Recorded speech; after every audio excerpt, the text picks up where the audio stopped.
සීනගේ කතාව. සීන වැඩියෙන්ම ආදරය කළේ පොත්වලට.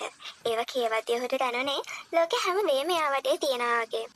ඇත්ත ජීවිතේ තේරුම් ගන්න අමාරු වෙලාවල් වලදී පොත් තමයි ඔහුගේ හොඳම මිතුරා වුනේ. එක් දවසක් සීන පොතක් කියවමින් නැවිදගෙන යද්දී සීනගේ ඇස් එකම තැනක නැවතුණා. මේ මොනවද? ඔහු හිතුවා. පුංචි ගසක්. ඒත් ඒක සාමාන්‍ය ගසක් නෙවෙයි. ආලෝකයක් විහිදෙන දිලිසෙන අමුතුම පැලයක්. මේ දවසෙන් පස්සේ දෙන මේ ගස ළඟට ආවා. සමන්ට හිතන හැමදේම ඔහු ඒ ගහට කිව්වා. ගහ කතා කළේ නෑ. හැබැයි අහගෙන ඉන්නාගේ සිහිනට දැනුණා. ඉර බහලා යන එක දවසක ආස ලස්සන වර්ණ වලින් පිරීලා තිබුණා. ගහට බර වෙලා ඔහේ බලාගෙන හිටියා.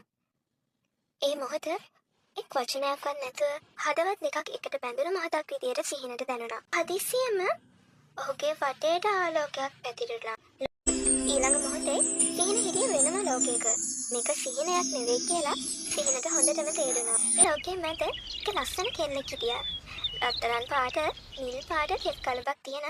ඔව්, එයා දැකලා තිබෙන ගහ හරියට ඒ ගෑන් ළමයා වගේ. ඔව්, ඒ අයමයි.